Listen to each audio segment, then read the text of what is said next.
In this video, I want to share with you how to build a content system that runs itself. Now, before AI, we need to find keywords, do some research,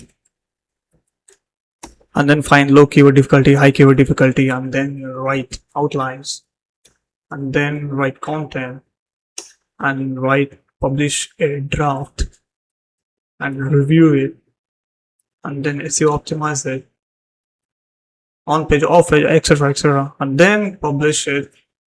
All this can be avoided in a one click. So I'm using a tool called Arwa. It's really cool. So here inside you have something called Blog AI SEO Agent Automation. Click here and go to the campaigns and simply click on new campaign and start filling your details. And this is how it looks like.